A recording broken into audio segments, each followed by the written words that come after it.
Welcome to Living Free in Tennessee, where we talk about building the life you choose on your terms. Today is Friday, January 6th, 2022, and this is episode 677 of Living Free in Tennessee. And today is a Friday, so we have our Homestead Happenings update, which means that we get to talk about all the things that happened on the homestead. But our last one was December 17th. Oh boy, my phone's ringing. Forgot to put that on silent.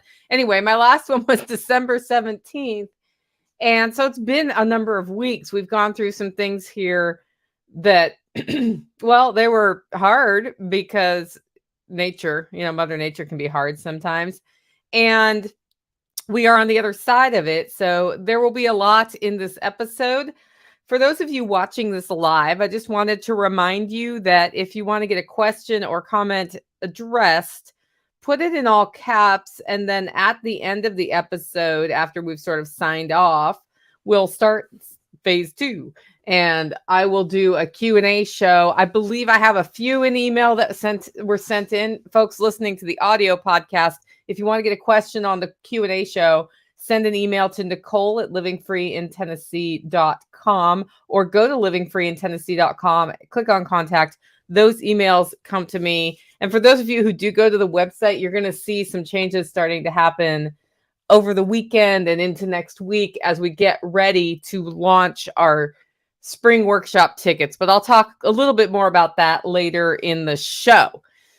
Today, we're talking about the deep freeze of 2022. That's right. We had a super freeze. We haven't had one like that in a number of years here. I'm going to talk to you about how that was for us here at the Holler Homestead. We're going to talk about new life on the homestead. We're going to talk about losses, big projects getting bigger, and more. That's all on today's show. Before I hop into that, I do want to thank today's show sponsor, Agorist Tax Advice. That's right. Do you want to give Uncle Sam a few of your hard-earned dollars? Do you wonder if the time has come to set up your LLC or S corporation or restructure how you're doing things? Are you confused about what kind of business to establish? Are you willing to pass along wealth you built to your kids, but not sure the best way to do that? Matthew Searsley, who's been on Living Free in Tennessee, is the founder of Agorist Tax Advice, and he loves finding all the legal ways to track expenses and and structure things so that you maximize your income and minimize the amount of taxes that you pay.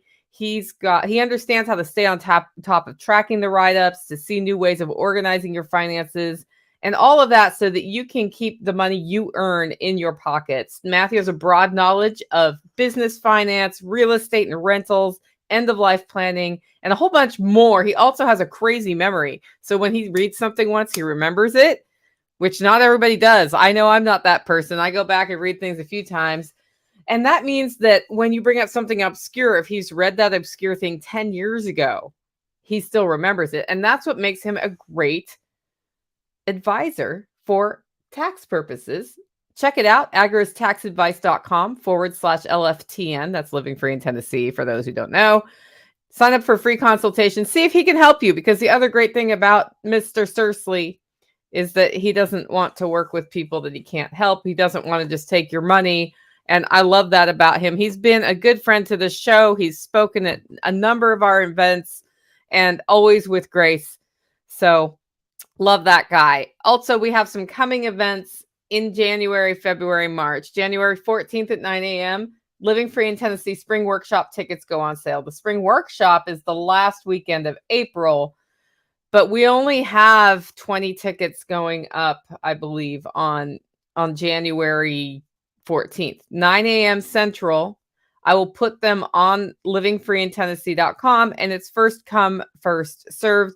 The workshop costs $5. We did not raise the price from last year. I'm going to do everything I can to keep those ticket prices where we are.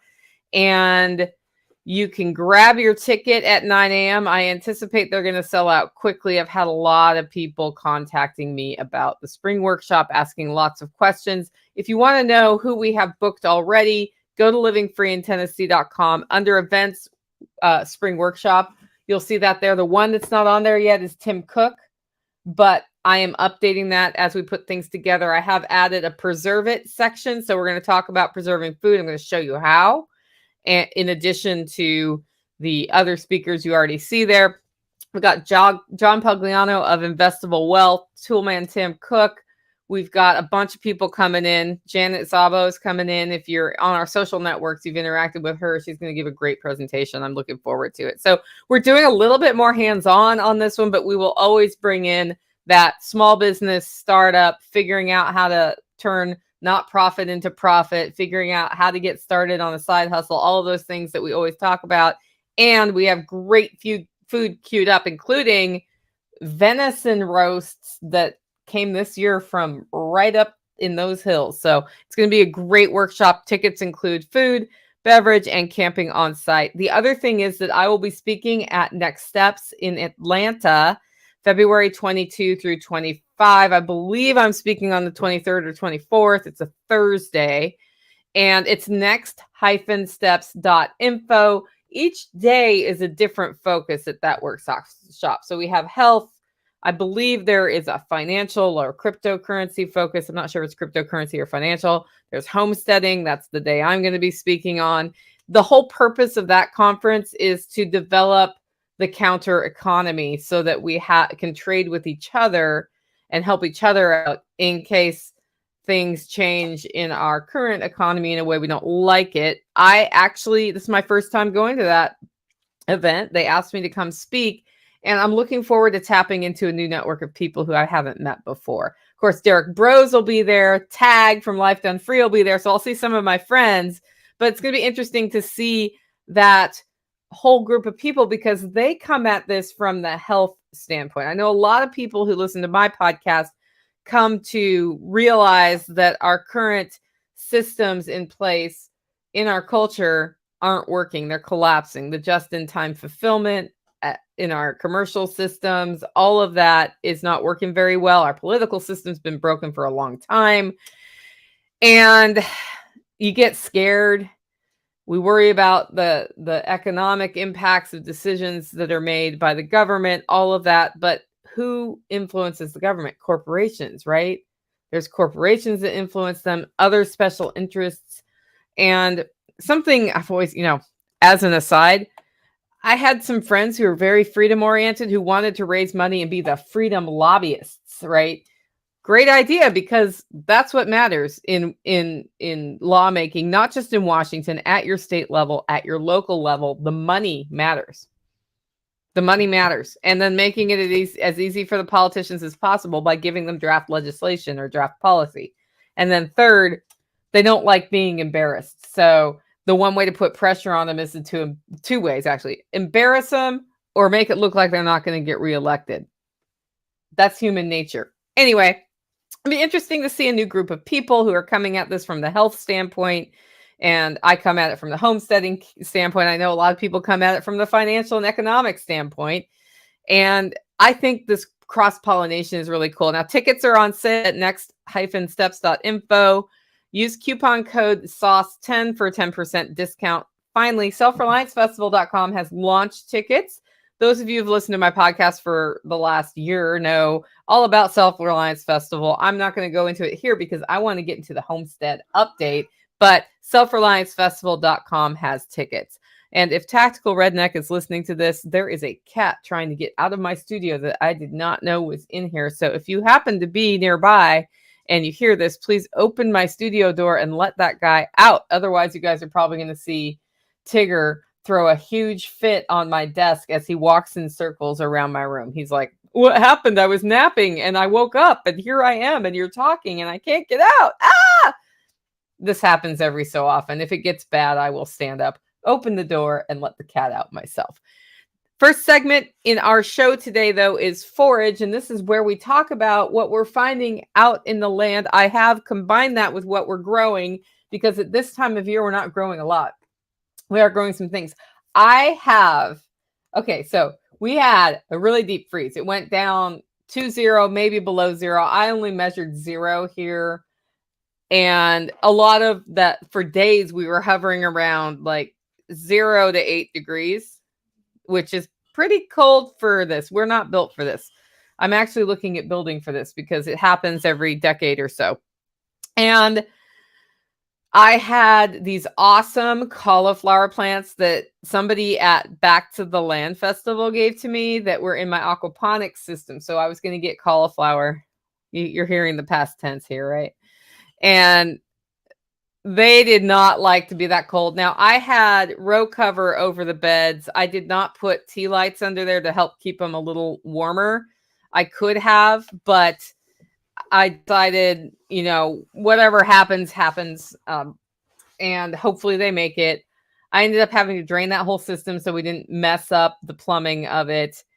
And, well, when I went out there, all my lettuces that I've been growing all fall and pulling lettuce, like salad lettuce off of it, they're gone. They're just like, bloop, we are ready to decompose into fertilizer for the next plants now, ma'am. And then the cauliflower plants look terrible, but there are like 3 that have new growth coming out of the center right now. Because of course we followed the freeze by some, 60-degree days. And so I'm interested to see what those plants do. So hopefully, like right now I can't forage anything off them because they're just tiny little leaves, but they got to reset.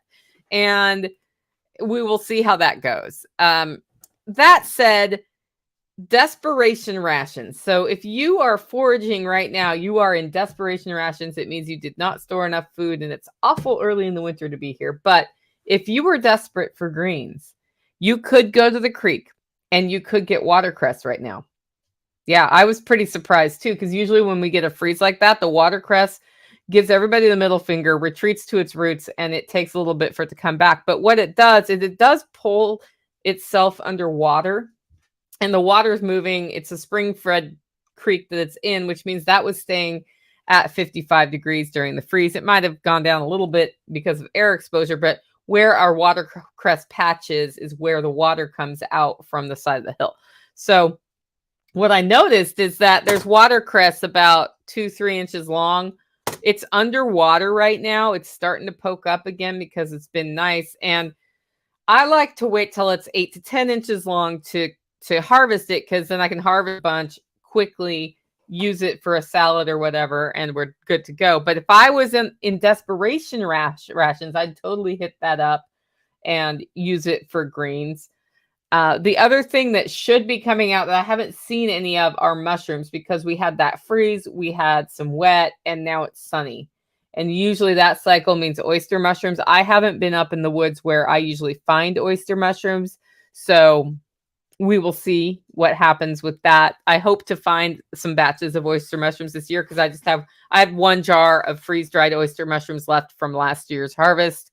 And that's just, I'm on walks with my dogs in the woods and I find oyster mushrooms and I collect them and eat some fresh, and other times I freeze dry them or dry them for future use, which is always tasty. I'm of the opinion you can't have too many mushrooms, and that means that I should probably grow mushrooms at some point. And that's on my long-term plan, is I want to grow mushrooms and have a more steady supply fresh. I have never deployed the system, because one of the things about homesteading is you want to do all the things. No! Stupid cat. Okay, I am going to have to open this door. I will be right back.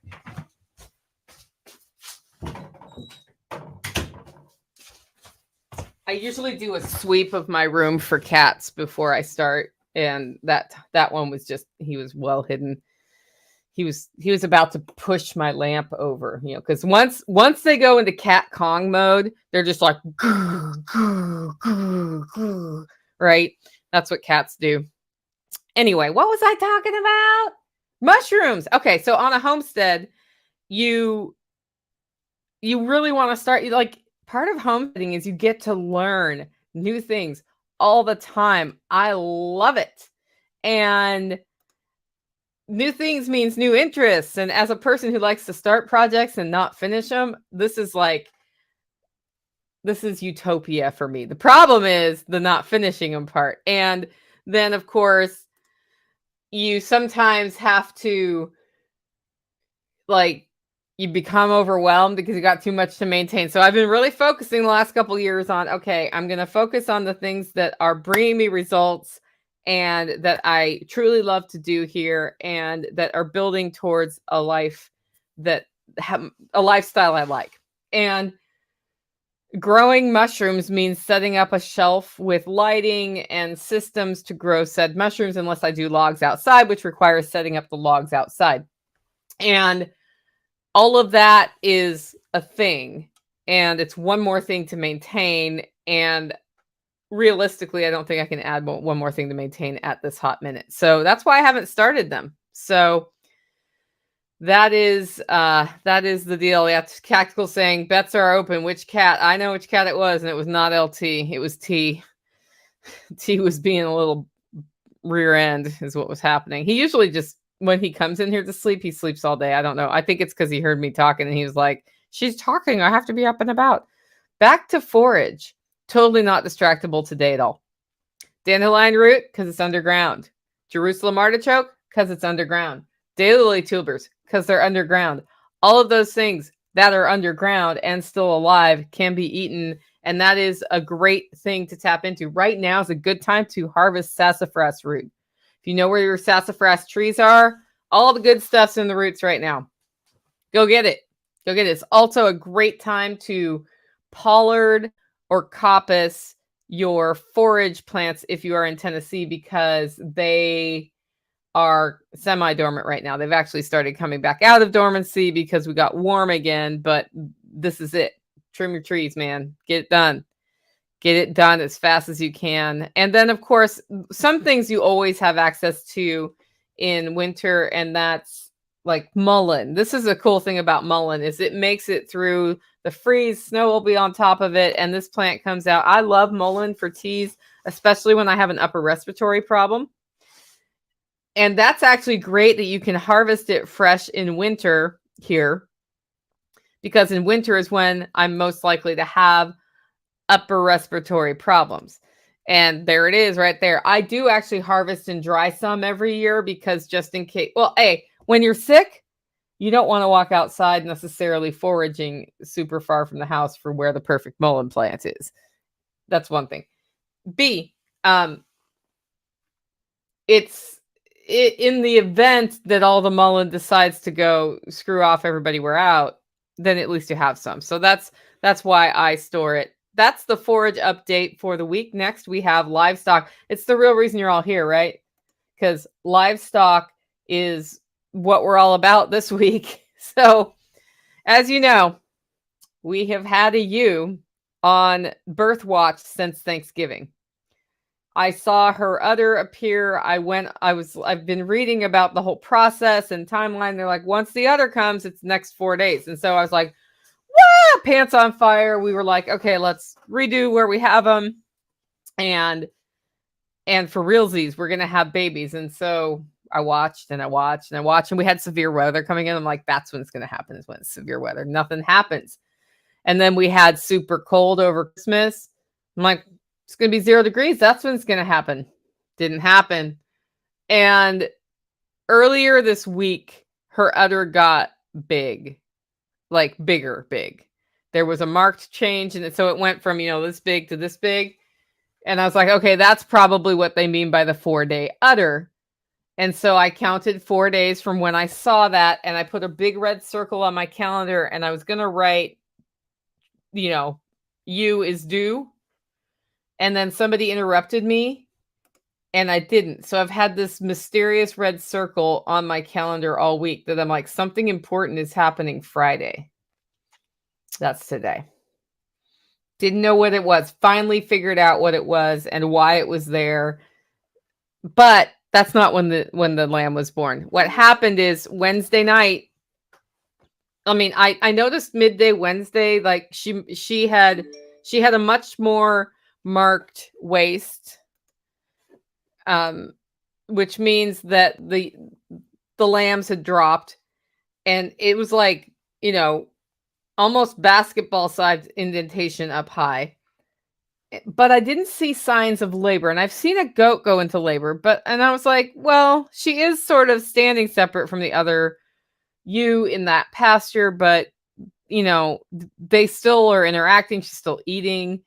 And I thought, well, we'll just keep an eye on her every couple hours. So Wednesday, I was looking at her every couple hours. She got normal, like nighttime before dark treats that we give them. We give them these like alfalfa pellets or Timothy pellets. And then, nothing came. And I've always read that lambs are usually born during daylight hours. And I was like, okay, well, tomorrow maybe. Check first thing in the morning. And then cooked dinner, ate dinner, actually watched a Yellowstone episode. And Tactical was here and he was like, okay, well, I'm going down to my cabin. And I was like, great. And by this time, I'm in my PJs. I'm doing my nighttime routine because it's 8:00.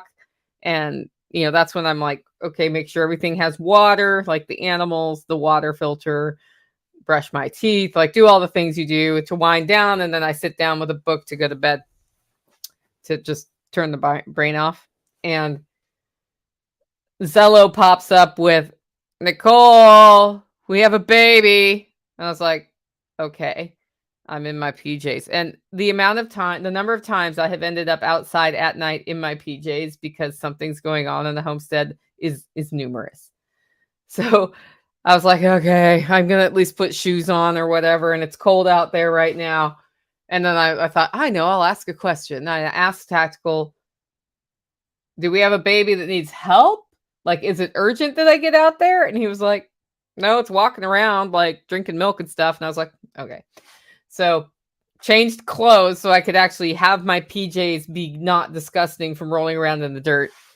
Went outside and sure enough, there was a little lamb and just one and totally healthy looking. I still don't know if it's a girl or a boy. I think it's a girl, but I'm not 100%. I haven't gotten my hands on it.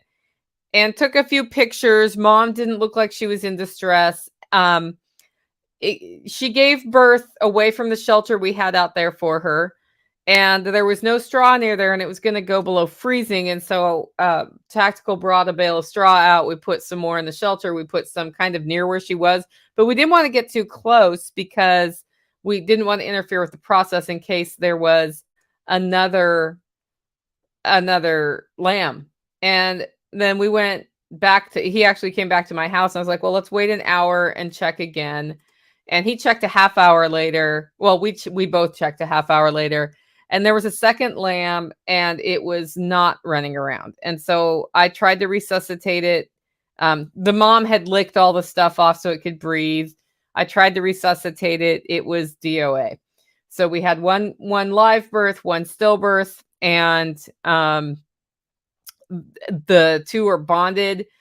And I went back in and sort of, I've been reading about this for a while, but I was like, okay, at birth, basically prevailing wisdom that I can find is don't mess with the mom or the lamb at first until they're bonded so that you don't interfere with that. Because if you interfere with that, what you have is a live baby lamb who needs to be bottle fed. And that's a lot of work. And so we just let them chill out overnight. Tactical probably checked on them 3 or 4 more times. I checked on them 1 more time. And, it ended up with the little baby all making its own little nest in the straw that we put near where it was born. Mom was still passing the afterbirth. And in the morning, everybody was happy. And I also stayed long enough to make sure the little guy was latching on and getting milk from mom, which he totally is, or she totally is. So wanted to make sure, because that's somewhere where if they're not getting milk, they can get hypothermia and die. And that's not good. And that is somewhere where if you decide you're going to intervene, that's where you intervene. And because of the size of our flock, I will intervene. I'm not quite like Greg, Judy scale. Just let whatever happens happen. Because what we've decided is when we have to intervene and help, that one gets marked for the butcher. But we will put the effort in because, that represents 2 months of food for us. Sometimes just a month. It depends on the size. And that's a big deal to just let it die. But we don't want those genetics passed on if we have problems. So, Little guy's looking great. Its name is Little Guy until we figure out if it's boy or girl. If it's a boy, it is destined for the butcher. If it's a girl, we're probably going to let her reproduce. I am looking to get a few more female ewes on property. And at this point, we are, so the way you ideally do this is all the ewes get access to the rams at about the same time, and then all of the births happen at about the same time. That makes it a lot more convenient. And we didn't do that. So we, the people we bought it from had done that cycle, and so we figured they were probably pregnant, and we let them hang out with the boys all summer long until it was closer to delivery time, and then we separated them. And it turns out they were not pregnant from that, or they may have terminated pregnancies as part of the transition here, because it was you know, it's a rough thing going from one pasture to another for a ruminant. And so over the summer at random, I don't know when's, ewes got pregnant. And so nobody's on the same cycle right now. I have a second ewe that I'm pretty sure is pregnant, and a third one who I don't think is pregnant, who's visiting a boy right now. So by next fall, the goal is that we get everybody back on the schedule where starting in September, they have access. I mean, assuming they're not delivering and or weaning little ones, starting in September or October, we re-expose them to becoming pregnant and having sheep. This also means that we have up to 2 they'll be eating in the next 12 months, probably, because it takes about 6 months for them to grow out till they go to the butcher. I've got one born that, if it's male, has 6 months, and I have one extra male that one of the 3 can be butchered, and that's it until somebody gives birth. And then it's a 6-month gestation period followed by 6. So it's a year from the day that conception happened to getting the yield in terms of meat. But we're super excited, and it is actually a really good homestead lesson in that, like, all that I've dealt with for the last year, and it's been a struggle. It's been a lot of work. There have been tragic things that happened here. There's been frustrating things that happened here. And then you have a baby lamb, and it's super cute, and you're like, it's all worth it for this moment, right? And even though we had a stillborn, which was sad because that's the loss on the homestead, we had one come through okay.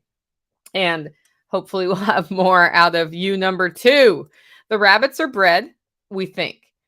So we had 2 sets of rabbits born from new mothers. One didn't make it, the other did. And I'll talk about how they made it through the cold eventually. But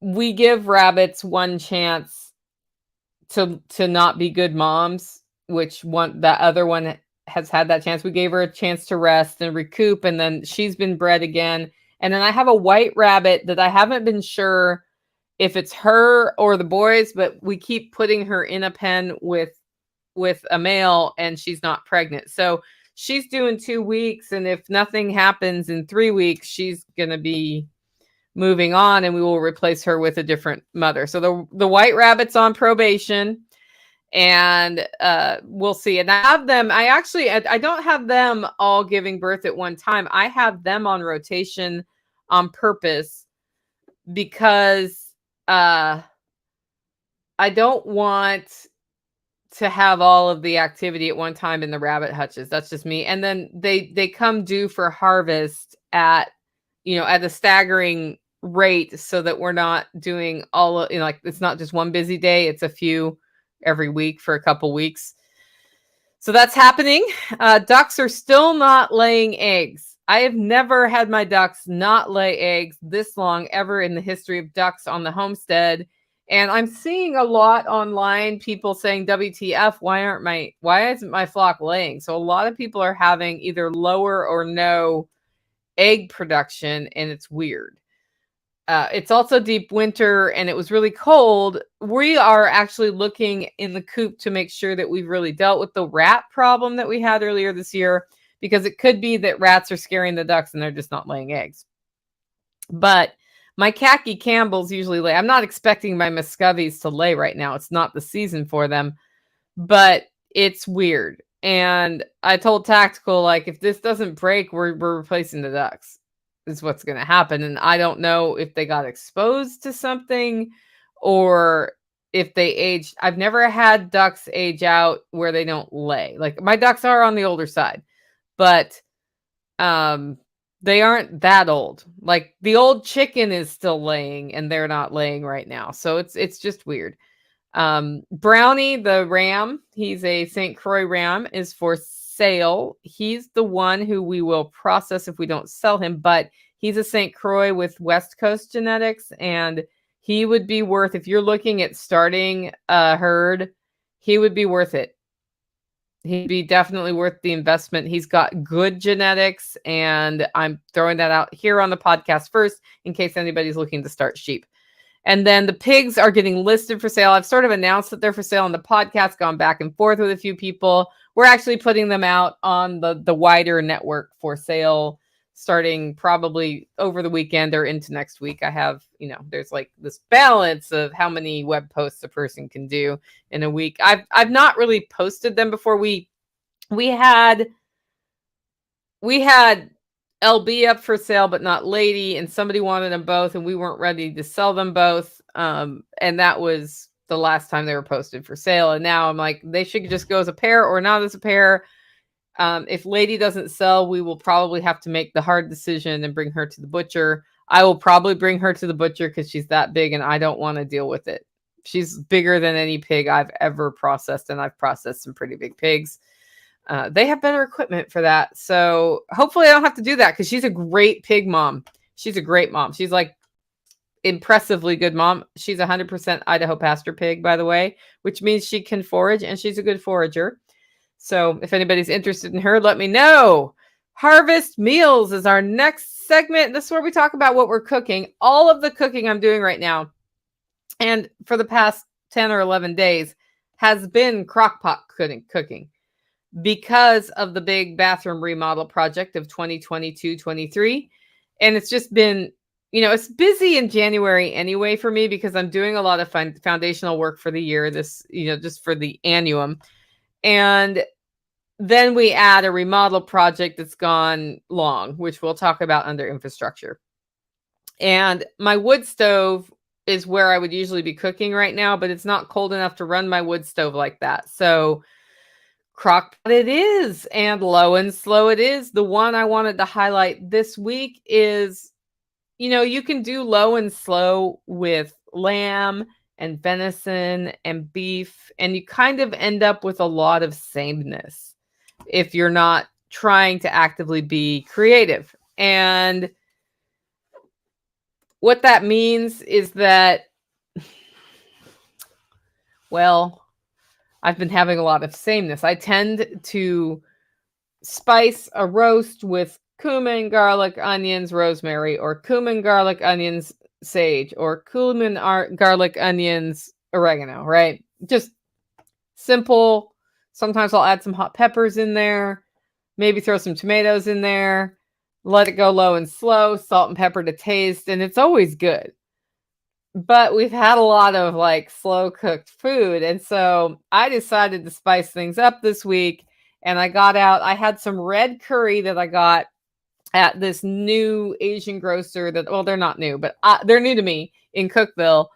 And I did a red curry venison roast. It was a boneless venison roast, red curry with turnips. And the way I did it is I salt and peppered and added 1 cup of white wine to the crock pot, added 1 onion and added garlic and put it on low. I didn't put it on high first. I just put it on low in the morning. And then I let it go till about 2 p.m. and pulled the roast out and cubed it because, I let it cook as a whole roast. And then once it was cooked, I cut it up. And I then added the red curry paste and let it continue to go. And I threw in about 4 frozen tomatoes that I need to get out of my freezer anyway that I never canned. So that went then until 5 o'clock. At 5 o'clock, I put cubed up turnips in the oven with a little bit of olive oil, salt, and pepper, roasted them for 20 minutes at 400. And when they were done, I added a can. I think I mentioned I added the curry at 2, right? I didn't mention that. I added the curry. If I didn't mention that, the curry paste, and stirred it all up, and the tomatoes. So I added 1 container of coconut milk and stirred it into the venison. And then I served the roasted turnips separate from the venison. And you could take turnips and put venison over the top. Or if you're doing, I'm doing mostly carnivore January, like the coconut milk probably isn't on the list of acceptable, but I needed some flavor. Anyway, so I didn't have the turnips, and Tactical did, and he said it was delicious. So that's what I did. You know, your slow cooker can really work for you as long as you think the day before or first thing in the morning, what am I having for dinner in this thing? And you just get it going. And I think something that people don't realize is that even though they say don't cook meat from frozen, you can totally cook meat from frozen in a crock pot if you didn't plan. It works. It may not be the ideal way, but it gets you some good food, and it keeps you from spending money on Chinese food or pizza, right? So I think it's great. We are doing today. I actually am doing steaks. Yesterday I did meatloaf. So I actually walked away from the crock pot for a couple days after that curry. And I have some really cool powdered shrimp with chilies from the same grocer I found. And I threw that in the meatloaf. The other cool thing about the meatloaf, so when I do meatloaf, I like to mix beef and pork. And so I did 3 pounds of beef to 1 pound of pork. And then I added mustard, Worcestershire sauce, garlic, onions, and those were fresh. Usually I do powdered, but I don't have any powder right now because I haven't made it yet. And then I added some hot peppers, and I put some of that shrimp paste in, and I put some Korean barbecue paste in there, and mixed it all together and cooked it. And I made a glaze that I didn't eat that was ketchup plus about maybe half a cup of ketchup or 3/4 of a cup of ketchup and about 2 teaspoons of ginger, dried ginger. And I heated that on the stove. That was the glaze that you could put on or not. That was delicious too. When I did that, I made 2 meatloafs. 1 meatloaf will feed 4 people. If you are a hearty meatloaf eater, if you are a tactical redneck scale meatloaf eater, it will feed 2 people. Because I had 1 piece and he had 2, and there was 1 piece left, but he probably could have had 3, but he was being polite yesterday. So I made 2 meatloafs and put 1 in the freezer so that I have 1 ready to go. That was pretty delicious too. Of course, I don't know if I mentioned the salt and pepper, but I put 2 teaspoons of salt in that and about a teaspoon of black pepper. And as a binder, I needed eggs. And as I mentioned earlier, we don't have eggs, but you know what we do have? I have freeze-dried eggs. So I didn't even rehydrate them, guys. I just put 2 tablespoons of egg powder in there as a binder, and it worked fine. So that's actually kind of cool. I might keep doing that with my freeze-dried eggs because I'm not actually trying to store them for 20 years. I want them to be a way for me to get times through time like this where the animals or the ducks aren't laying, so that we have eggs all the time. And I have been, like, for breakfast, we've been doing eggs and bacon, and I just take a cup of powder, a cup of water, and I stir the powder before I put the water in so there's no lumps in it. And then, because the powder will stick to itself because I don't have an caking thing in there, because why add that preservative to your food? And I just stir it up with the water after that, let it sit for about half an hour, and then I have scrambled eggs. And they're delicious, and people can't really tell that I freeze-dried those. So I love that. But I like that I can use the powder in my meatloaf, and it's a little bit less liquid in the meat. So I did save when you cook meatloaf from scratch like that, you end up with like sort of liquid that comes out, and some of that's fat and some of it's not fat. It's more of a brothy stuff. So I poured that off and put it in my fridge. I'll take the fat layer off the top, put that aside for doing sautés with, because I don't use seed oils in my diet anymore. And I will use the broth for the holler stew that's going to happen later. So we're doing a big old beef stew, and I'm putting all of the extra like odds and ends in it, and it'll turn into a holler stew. That's happening over the weekend. So that's the one recipe I'm sharing with you. It was 3. That's the way it is, right? So next segment is prepare. This is the last time you're probably going to hear this one, and it's winter is coming, or winter on the homestead. It is winter on the homestead, and it is already time for us to start preparing for spring. So I'm gonna replace that segment with spring is coming, because this weekend it's time to start our first seedlings.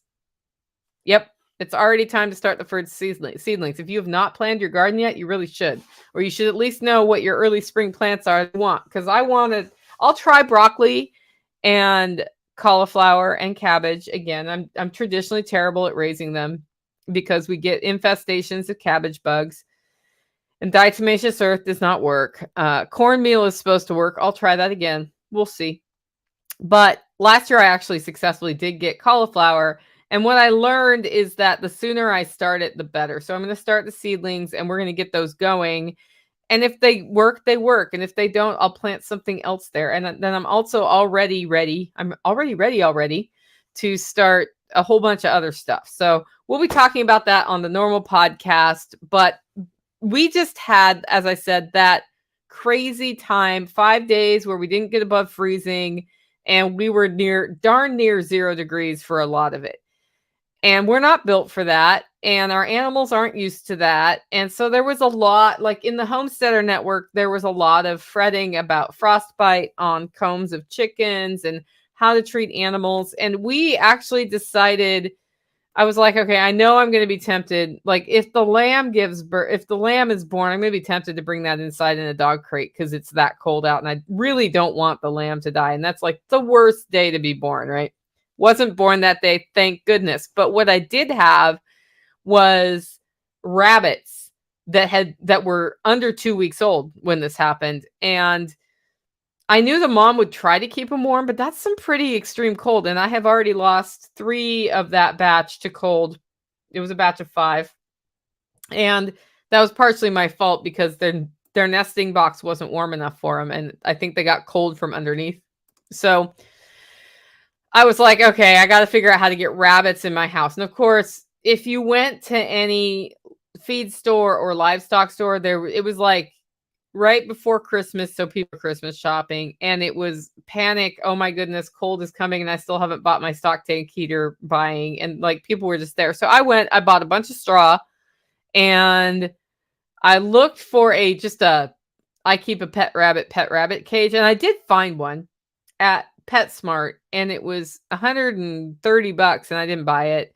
And I finally just decided, I have 2 dog crates. I bought a horse pee mat. So they have these rubber mats at Tractor Supply that are made for putting in horse cages, just so that anything that fell out of the dog crates wouldn't go onto my floor. And in my mud room, it's cold. Like it'll be near 32 degrees there during a freeze of this scale. And so it was close enough to outside temperatures that it's a little bit warmer, but it's not like I brought them into a 72 degree living room, which would be a shock at this point because they're not used to that. And I had one rabbit that got the crap beat out of him by another rabbit, and he wasn't healed yet. I put him in a cage, and then I put mom and her 2 babies in a second cage, and they were there, and they did fine. They did great. The minute I could get them back out of there, I did. I did not like having rabbits in my mudroom. The cats were really confused because that's where the cats go to eat. And they were like, what are these other creatures here? All the animals outside survived. They did fine. And we did move the sheep next door so they could go in and out of the barn if they wanted to. And we gave everybody a bunch of extra straw so they could burrow in and make themselves a nest. I was most worried about the pigs because they don't have a proper barn. They just have a way to stay dry. And they did fine. And nobody died. Everybody did great. And at this point, what I know is that storing extra hay or straw for bedding is important if we're going to have repeated years of deep freezes. But the animals did what everybody told me farm animals will do. They did fine.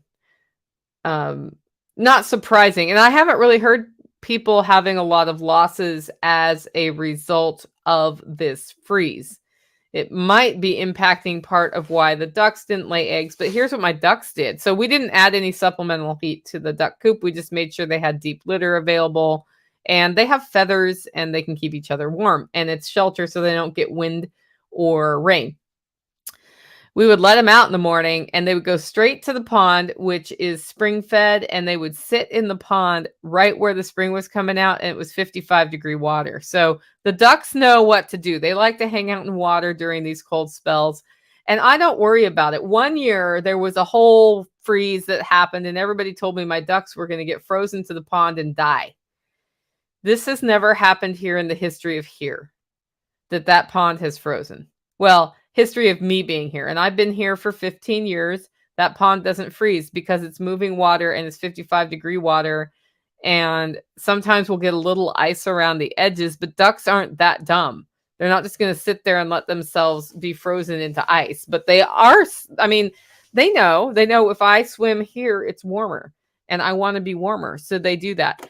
The other cool thing is just from a standpoint of how we did preparation wise, because we started preparing for winter back in September. We did episodes about it. I had lots of firewood already. It was seasoned firewood. If we had had this freeze last year, I would have had a problem keeping my house up to temperature. This year I have seasoned, because my firewood wasn't seasoned. This year I had seasoned firewood. It had been around long enough, and I knew the freeze was coming, so I made sure it was near my house so I didn't have to go as far for it. And my house was darn near 70 to 72 degrees the whole time. It was perfectly warm, and I was able to keep, water hot on the stove, even through brownouts, no problems. The only issue I had is I have one pipe that's weak and it froze twice. And one of those times was my fault because I didn't think I still needed to drip the water, and I did need to still drip the water. And the other one was during we had rolling blackouts in Tennessee for half an hour at a time in my region. We only had 2. One of them just happened to be timed at a very cold moment in the middle of the night. I didn't know it had happened, and that pipe froze for that. And I just didn't care. Tactical was like, I'll go put the heat thing on it and get it going again. And I was like, don't bother. I can take a shower down at your place if I want to take a shower. And the only thing this hot water line being frozen affects is the bathtub and hot water to wash my hands with in the sink.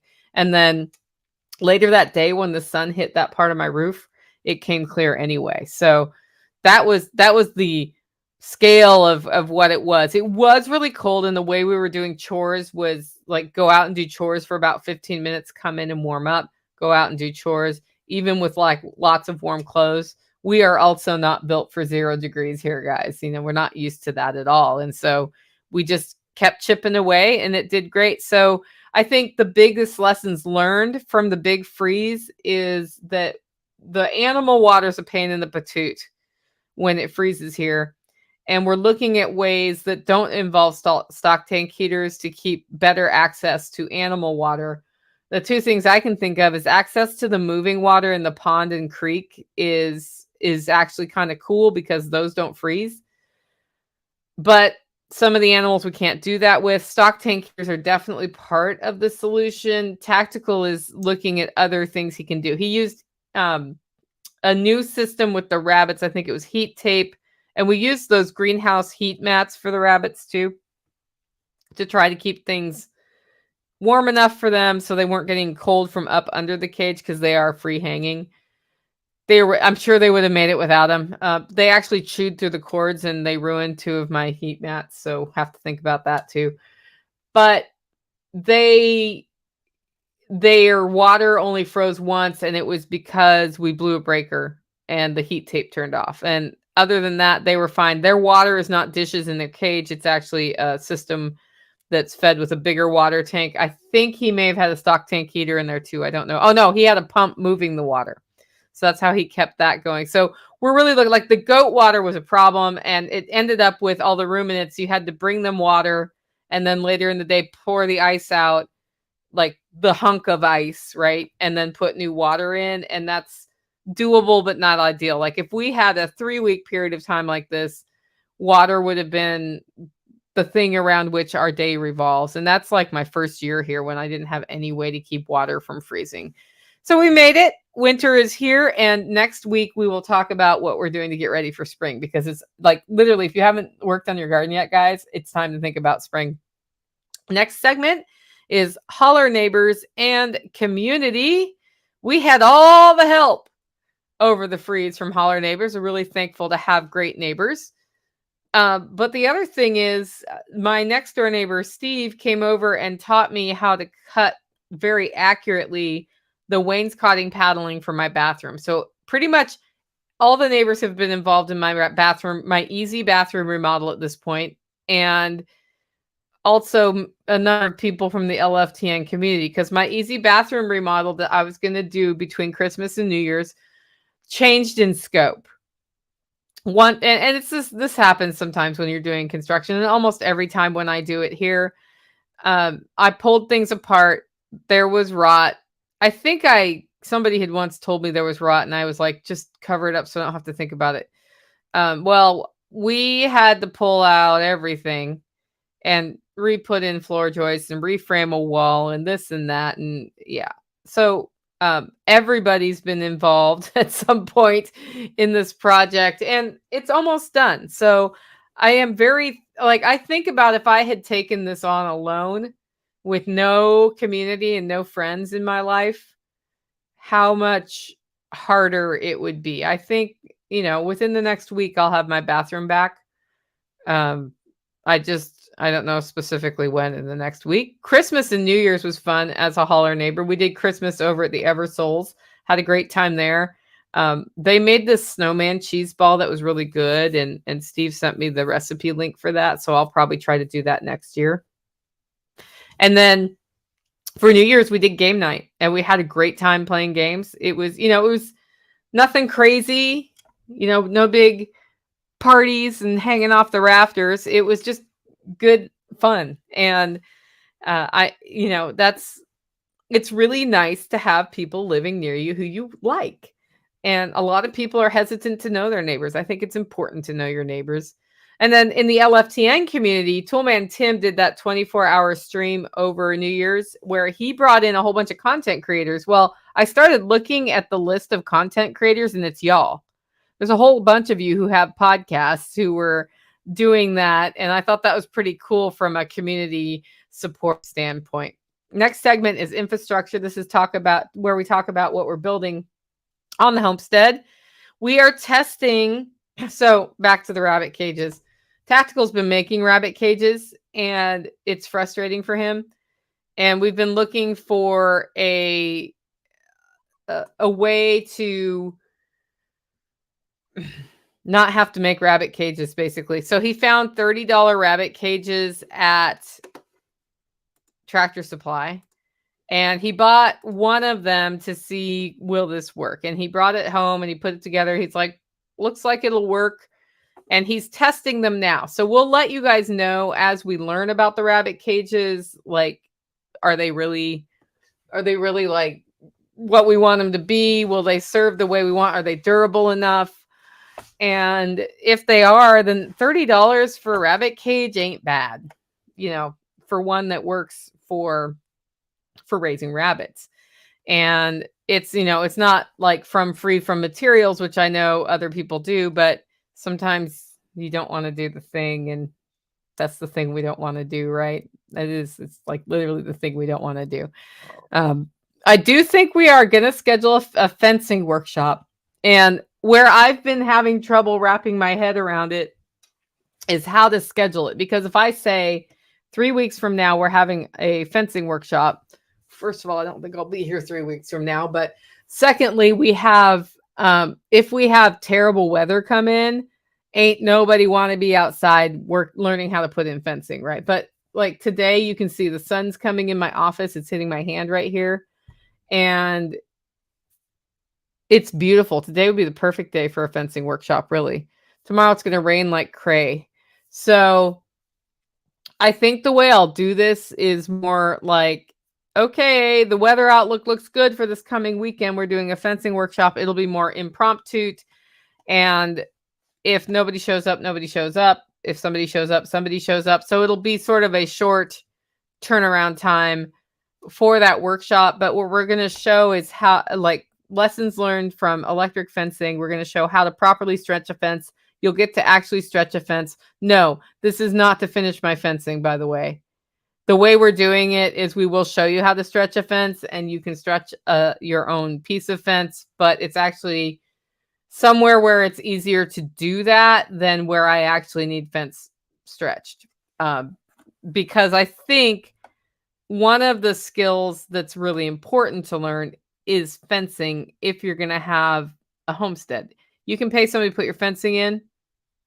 That's cool, but a tree's going to fall on your fence. Somebody's going to dig your fence up. Some sort of animal will dig your fence. Like, there are going to be times when you have to repair it. And eventually you're just going to have to know how fencing works. And I think that one is totally worth doing. Other than that, on infrastructure, we are making long-term plans for all of the infrastructure here. So we're having probably about a weekly or twice a week discussion on what's the next big project. Right now, the big project is my bathroom.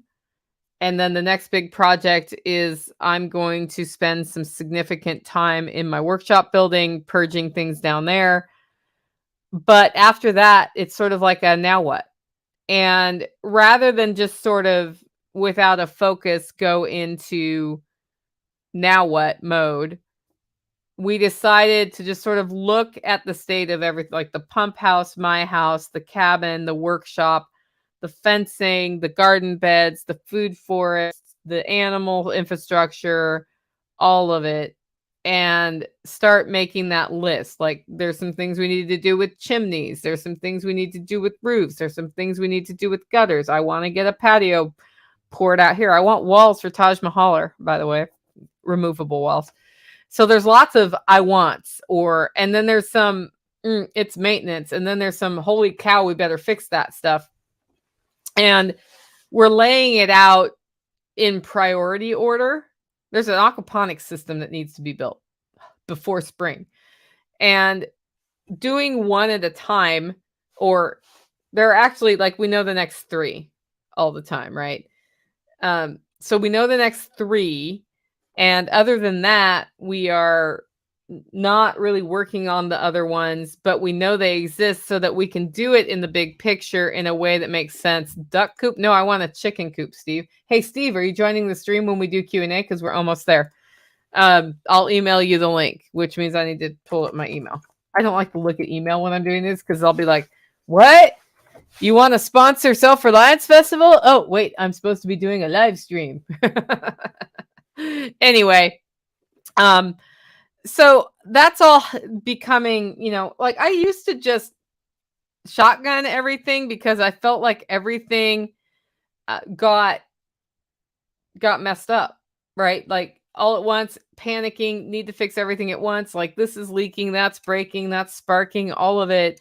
And we have finally gotten to a point where I can work ahead as opposed to reactive mode.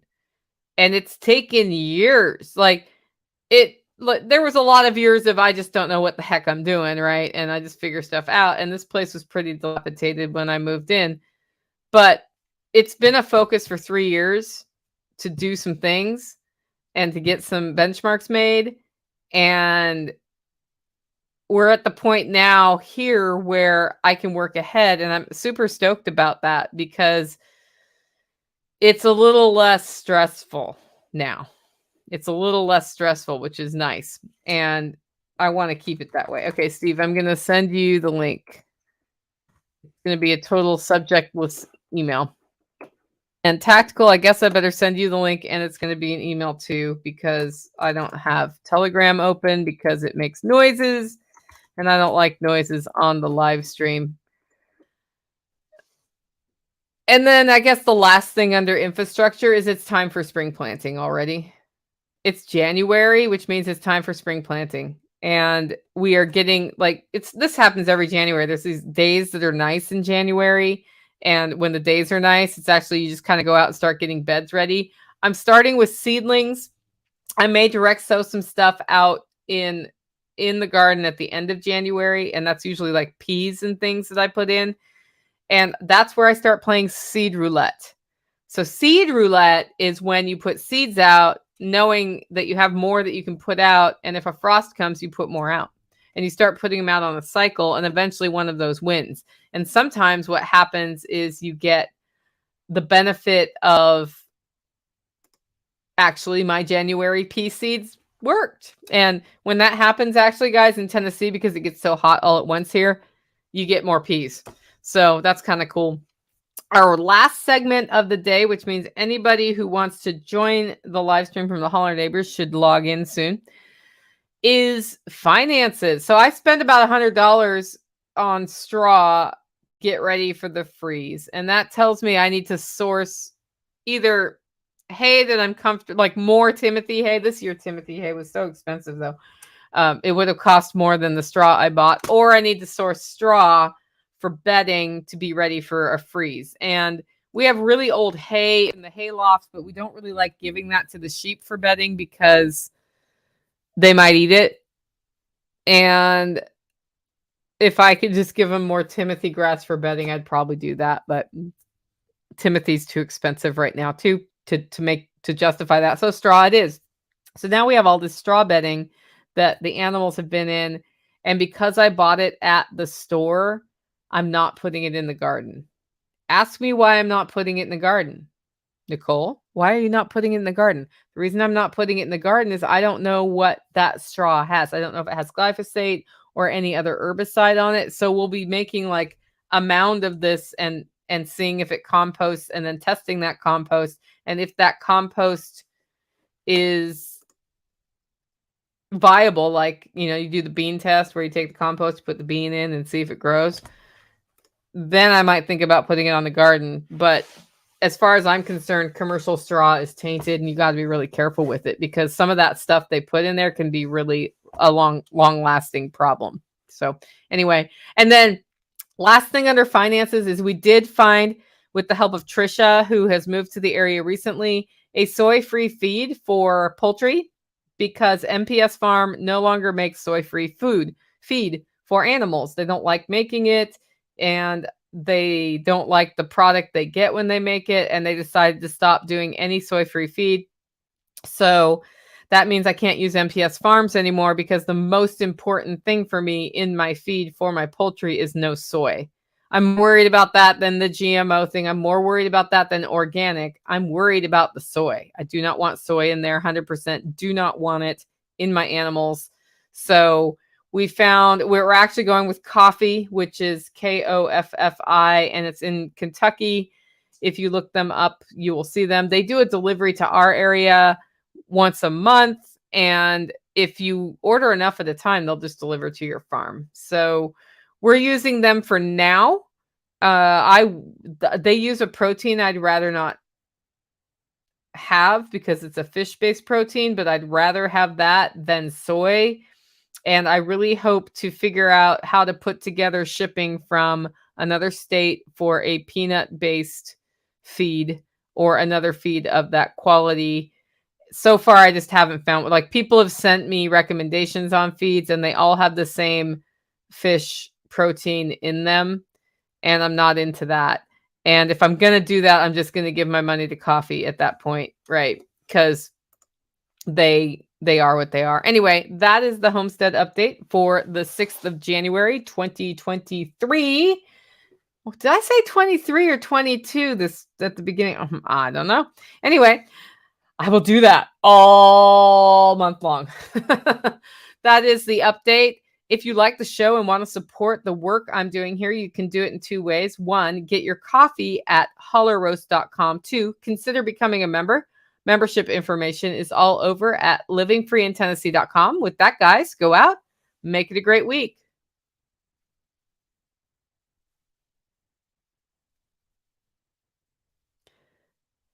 Welcome to the Q&A show where we get to talk to holler neighbors. You can ask us any question you like by putting it in all caps so that I see it. We got a couple of questions, but not a ton off of the Homestead Happenings update, and I don't see any questions in the email. So this show exists based on the input that y'all give, and I see that we have ever souls moving around in the background. So, Steve, welcome to the show. What's been going on over there at base camp? Not too much. We've just been just trying to get back into work, and I was just complaining to her how that this week is our last short week for a while. Being off the last couple Mondays. So yeah, kind of dreading that. Back to the dreading going back to your real life. Yes, 100%. Yeah. Yes. Did you do anything fun over the break? Other than hang out with you guys, no, not really. No. Hung out with the kids, a little bit, but that's all. Yeah. You stayed warm during the cold? Absolutely. Yep. Warm enough. Yeah. Tactical, what's new in your world? Your bathroom? Tell me about my bathroom. Do you love my bathroom? Oh, I think it was the first day I said, it's bad when you don't need power tools to remove the subfloor. It's really bad when you don't need hand tools to remove the subfloor. Wow. Literally just reach down and pull up chunks with your bare hands. Yeah, so I started this project of the bathroom thinking I was just going to redo the tile and put the tub in. And Steve has taught me how to cut panels. We have 2 more to cut, Steve. Except for they may cut them today because I think Ryan Steve is coming out today. Cool. We'll see. And Steve's table saw is over here right now. And I don't even know whose tools are piled in my living room right now, but they're not mine. And they're red. So they're not tacticals because tacticals are yellow. Those are some of Ryan Steva's. You've got some of yours, some of mine, some of Ryan Steva's. There's this table with tools, and then the tools are now under the table and off to the side of the table. And today I'm doing, so the cool thing is we got to where all the drains are done, which means I can go through and take all extra drain parts and put them in a box to give the tactical to put them where he wants them. So we're starting to reduce the clutter, but it just kept getting bigger and bigger. And there's like paneling in my living room right now. But yeah, that's been crazy. So it turned into a much deeper remodel than the original plan, but I don't care. I don't care. It's going to be fixed, right? It's going to be great when it's done. Mm-hmm. There's a new window going in today because I opened my bathroom door yesterday and the window was just like all condensation, like dripping out. Oh, wow. And I mean, I guess I knew that was a thing, but Ryan walked in and he's a home inspector too. And I said, hey, is that because the window needs to be replaced? He's like, yeah. And I said, well, you get me the measurements and I'll order the window. And then it turned out it's like, unlike every other house I've been in my entire life, it's a standard measurement. Wow. Whoa. So I was in Home Depot parking lot, having gone through that whole rigmarole. And I pick up, I had to go get the tile. I paid $35 to be next day delivered here a week after I ordered it because they still hadn't managed to next day deliver it here. So I pick up the tile and I'm like, I don't bring my phone in the store. So I'm like, I'll just look and make sure the text messages aren't important before I drive. And Ryan's like, this is the measurement for your window. And I was like, well, I'm going to go back in Home Depot. I'm going to buy that window. So we can get it done. So anyway, that was pretty funny. Okay, Tactical, I have a question for you guys. If you have questions, just go all caps. This one comes from Tori. Did Tactical just naturally decide the sheep would be his flock, or did you all make a chore list? What's a chore list? I think that was kind of a thing that I handle most of the animal stuff, but they're all Nicole's animals, and I wanted something that was mine. Yeah. So I kind of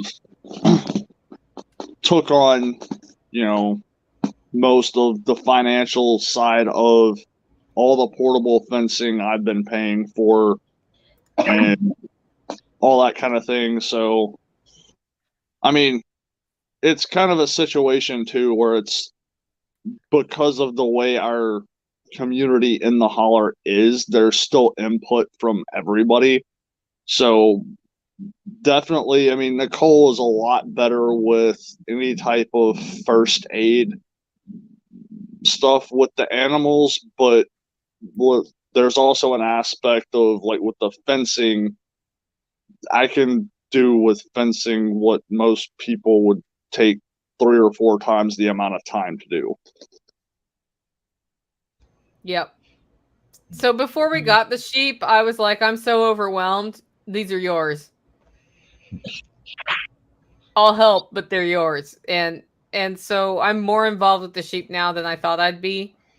But I could not have been that involved with them half a year ago. And like even making time to go see the dogs next door, which need me to see them every day, is hard. And that's like a 15-minute thing. Like they know how to sit now, by the way. Aww. They know how to sit. That's all we were. I was like, we're going to work on sit until you sit all the time. And then we'll work on the next thing. So I think we're finally they sit all the time. Now they were sitting for tactical, but I'm like, you need to sit for me too. So Yeah. next is come. And they're kind of doing that already on their names. So yeah. So the Eversouls came to us at a time when we were not adding new projects. So they haven't seen the process of adding new projects, but it is time to have a holler neighbor like family meeting. You know why? Why? No, I'm not pregnant. Okay. Sorry. Oh my goodness. Oh, wait. This is the Cozy app. So this app, Yes. Yes. yeah, I want to get together and just show you how we currently use the Cozy app, because a lot of what's happened is y'all will be like, hey, we're going to the town. Do you need anything? And then we'll tell you. And I'm like, they could just look at the list we have that's shared. And I never told you about it. Like Tactical needs toilet screws, it turns out, and a wax ring and plastic shims. I need a grounding rod, freezer tape, and capers. Nicole needs toilet screws and a wax ring if she wants to put her toilet back in her bathroom. Yeah, there's a specific wax ring we need to get, though, Tactical. So yes, That's and you funny. know which wax ring that is. I do? Yes. I don't. The same one we always get. The one at B&G? Yeah, the good one that has the rubber. Yeah. Anyway, it's a B&G thing. But sometimes up there I'll show you guys how we use that, but because there's stuff on there that you can completely ignore all the time. And the key is not knowing. And then if you want to put stuff on there when we're at the store, we'll get you stuff. Yeah. So, and then I don't know. I also want to know what projects you want to be involved with this spring, if you want to be involved in any, besides me begging Steve to come over and teach me how to cut paneling accurately. Well, I mean, he's been looking at all kinds of stuff on the internet for your duck coop or chicken coop, whatever you want. Yeah. So he's like, what about this? What about this? I'm like, oh my gosh, that's so cute. It's so cute. Yeah, so we've been talking about building a chicken coop down in what used to be the pig pasture so that we can alternate sides and I can have chickens not free range. Because what happens when they free range is they destroy everything on my property, pretty much, by making it into dust beds or pecking it to death. Yes. I thought you were wanting a duck coop because the one that you have now is not quite rodent proof. Nope. No. So it's a chicken coop. Okay. It's a chicken coop so that I can raise breasts or another type of chicken that can reproduce and be meat and egg. Okay. And because I'm getting rid of the pigs, and then I have a compost problem. Right. Because right now it's like the pigs just eat everything. And the ducks don't root through stuff the way chickens do. So I want to be able to put like the kitchen scraps where animals can get to it. And I think that's a good way to do it. So, yeah. So what's one cool thing you're doing this week you want to share with us? What? What'd you say? Are you gonna get baby chickies? We might get baby chickies and baby ducks because if our ducks aren't starting to lay soon, I'm going to assume that they're permanently damaged. And I don't know what happened, but we'll see. I mean, like it's still winter enough right now that it could just be winter, but this is literally the longest we've ever gone without a single duck egg. It's weird. Very, very weird. Mm-hmm. I mean, your chickens are laying again, right? Oh yeah. Yeah. I mean, not definitely not 100%, but right, but something. Yeah. Oh Something, yeah. Maybe 10 a day, I guess. 10 to 12, yeah. Yeah. Yeah. So Margot says super excited for the spring workshop. Oh yeah. Yeah, I think we are on a huge delay all of a sudden, Eversouls. I'm not sure why. I don't know why either. I can sense it. Internet. If only we had fiber. Right. Yeah, there's a spool. You've seen the spool of wire on the side of the road that's been there for 3 weeks. Mm-hmm.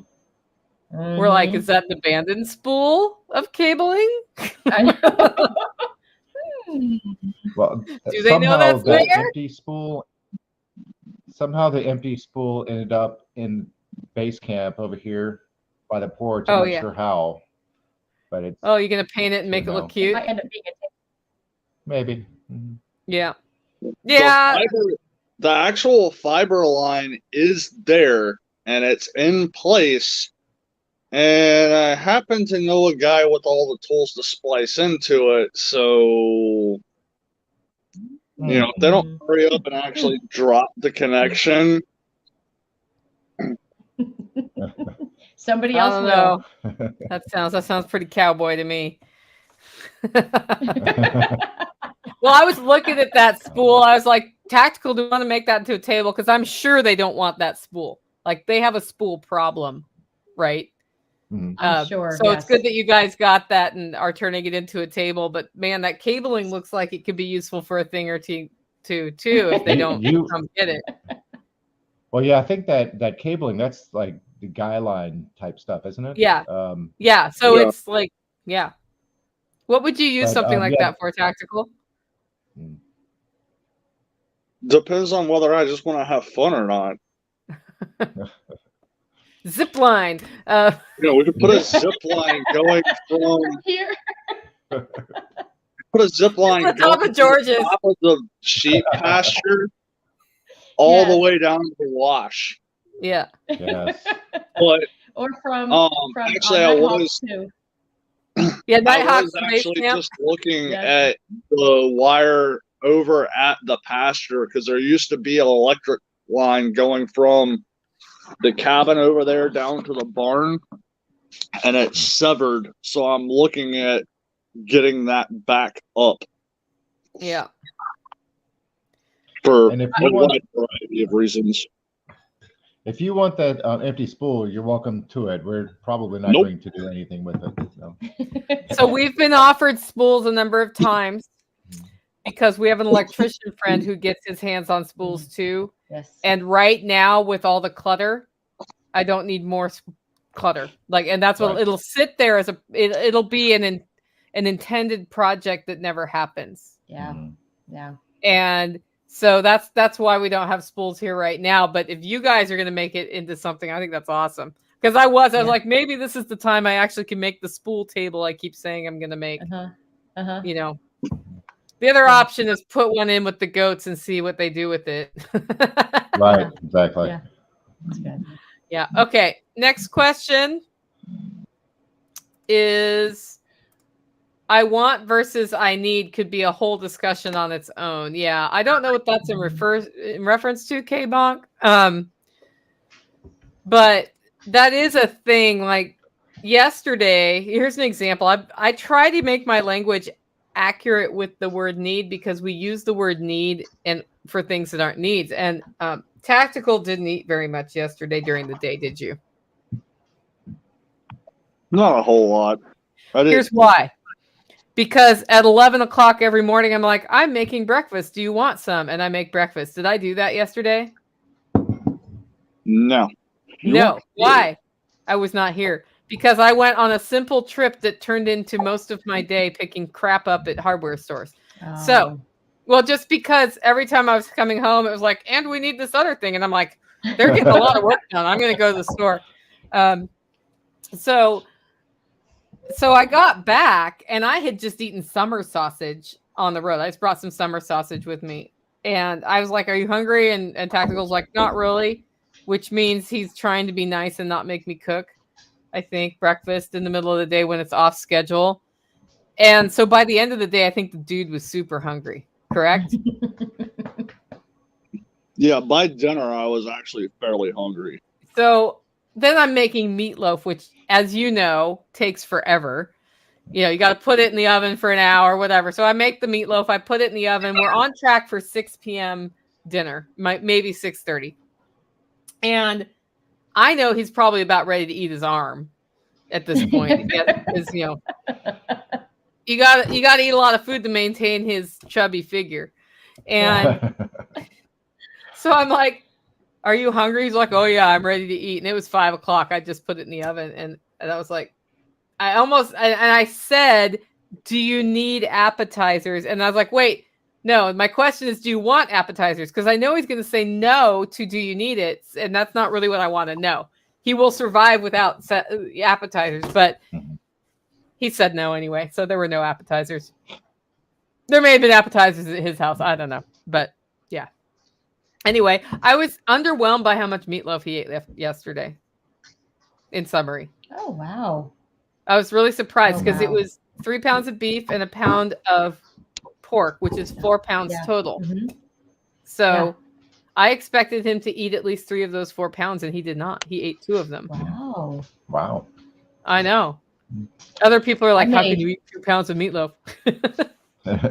I made meatloaf.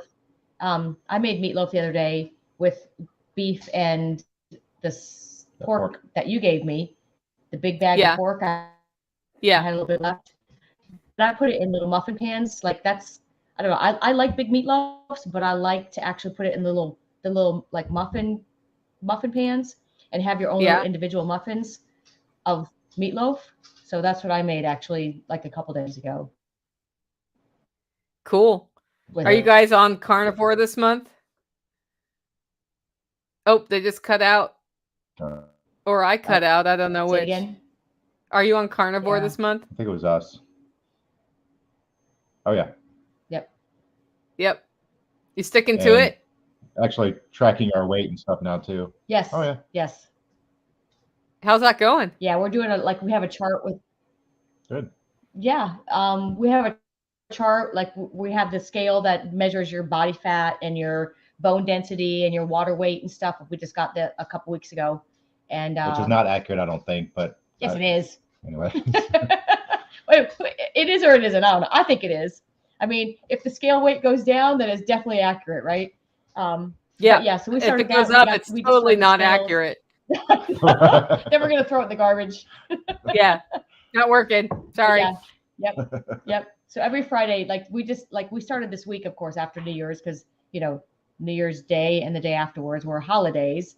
So it's just been 3-4 days, but so we're gonna every Friday, do our weight and whatever that scale says and see how it goes for the month. And document it. Yeah.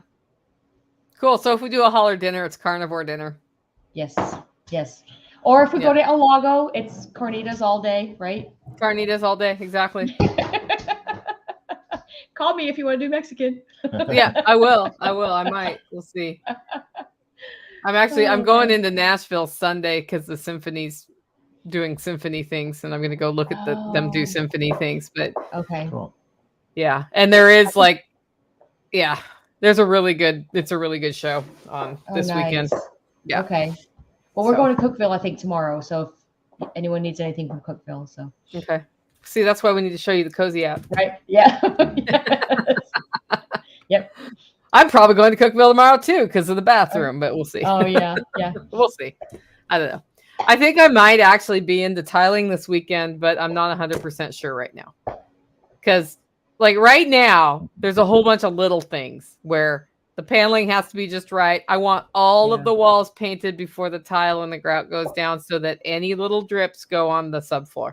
Yeah, right. And then I don't have to worry about it. So, yeah, Selfish Sunday Symphony for Nicole, 100%. Tori lost 5 pounds to starting carnivore on January 2nd. Wow. It's January 6th. Right That's on. awesome. Yeah, I haven't lost that much. Well, I don't know how much I lost. So we started this whole carnivore January thing, right? Mm-hmm. I'm like, great, I better get a starting weight on January 1st. So I hop on the scale and nothing. I weigh like nothing. And so then I put new batteries in. Also nothing. I'm like, well, you're broken because I know I don't weigh nothing. Like the light's just not coming on.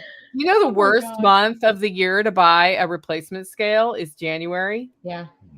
Yep. Yeah, I did find one, but it's and the cool thing about it is you can track 2 people's weight over time. So if you step on it, it's like, are you person 1 or 2? And I'm like, I'm person 1. Yes. That's what it. I think we have the same one then. No, mine doesn't do the body. I don't think mine does all the other stuff. Okay. Yeah. It does have a sign on it saying you have to be barefoot if you want measurements for that, but it doesn't have any controls that I can find to control things. Okay. And I already threw away the manual after reading it once. Nicole. Yep. I love carnivore. My breakfast burrito today was ribeye wrapped in foil. I did not eat foil. That's carnivore right there. No tinfoil allowed. Oh my gosh. That's hilarious. Okay, K-Bonk, speaking of carnivore, powdered eggs sounds like a great keto pantry item. So many possible uses. Yep. Yeah. I mean, eggs are so important when you sort of go into that. It's funny because I started homesteading, started making eggs, started eating a lot more eggs, felt guilty about it because I grew up in the 80s where eggs were going to, remember when eggs were going to kill us? Oh, yeah. Yes. Yeah. And then I was like, well, screw it. This seems more healthy than food that I buy at the store. So I just ate the eggs. And whenever I got my cholesterol run, they were always like, you have really high, good cholesterol. That's good. It's high, but it's good. And they'd be like, you know, on one, there's like that doctor's a little concerned because the number's high, but it's the good cholesterol, not the bad cholesterol. And I think it's because of the eggs. Yeah. Yeah. I agree. Yeah. So cool. Well, we're not getting a lot of questions from all the people on the live stream, guys. So I think we're going to wrap it up today. This has sort of been a fun, freeze-dried eggs are great. It's been a fun little conversation. I'm sure I'll see you over the weekend or something, right? Even though you're off hiking. I heard you're going for a hike. Yes. We hope. Do you know where yet or not yet? No. I hope I still have the energy to do it. I'm feeling better, but I don't know about hiking for like 3 miles. I don't know if I can handle that. Yeah, you'll find out. Since Christmas. Yeah. COVID can be a real butt kicker, as you have discovered. He might have to carry me on his back with like a backpack. Stick my arms and my legs out like. Like says, my parents still insist we're gonna die from all the eggs we eat. Yeah. Anyway. Okay, let's go once around the horn, share what you guys want to share, and then we'll sign off and flow into our weekend. So let's start with the Eversouls. Yeah. Not much going on. Just gonna make it a great weekend. You know, hopefully from being sick and laying on this couch every night after work for 8-9 days. I'm ready to kind of just get out there and shop or whatever I have to do just to make myself feel good. Yeah. Getting back to it does help you get back to it. Yeah. I'm ready to work out again too. So. Yeah. Cool. Tactical, what do you want to say? Well, if you haven't noticed from me walking around, I've already started doing stuff again. So, yeah, I'm going to get off of here, go check on baby sheep, and probably start back in on the plumbing on that bathroom. So, if you haven't been keeping track, Nicole has been posting that on YouTube. Yeah, I do have daily video updates on the bathroom, and it's actually, so the result of that has been that I'm getting good advice, and then I'm getting a lot of less good advice. But most of the less good advice is coming off TikTok. Humble Mechanic is in the room. Hello, Humble. We're just wrapping up, actually. If you need Steve for tiling, just know that he's tiled the last 3 of our houses. So I will. I'll keep that in mind. Humble, we have a baby lamb. It's so cute. Anyway, guys. Well, what I want to say before we go into the weekend is this is your first weekend of 2023. It is your time to think, what can I do this weekend that sets me up for a good rest of the year? And I don't mean resolutions. I mean, like, what's the one thing you can do? Think about that as you go into the weekend. Is it start getting your seed plans ready for your garden? Is it cleaning out that closet you've been putting off? Like, what have you been putting off? Do that this weekend, and we'll all be back Monday, guys. Make it a great week. See you guys. Bye.